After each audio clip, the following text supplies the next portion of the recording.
насколько сейчас важно вообще SEO в 2025 году, когда есть огромное количество платной рекламы, Telegram и так далее, так далее, так далее. Давайте поговорим объективно. За эту всю рекламу вы платите деньги. Плюс вы попадаете на НДС и на вот эти все вещи. А SEO вы можете сделать один раз, ну вот если трезво смотреть на вещи, и она будет работать ежемесячно практически автономно. Вам нужно сделать хороший сайт, написать хороший контент.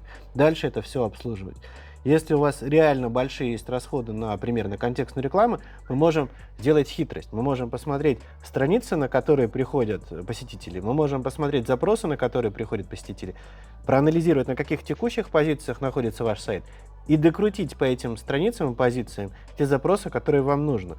И за счет этого вы снизите стоимость получения клиента по нужному запросу для вашего бизнеса из поиска. Мне кажется, что это самое логичное, то, что можно сделать прямо сейчас, вот в этом году. Гениально.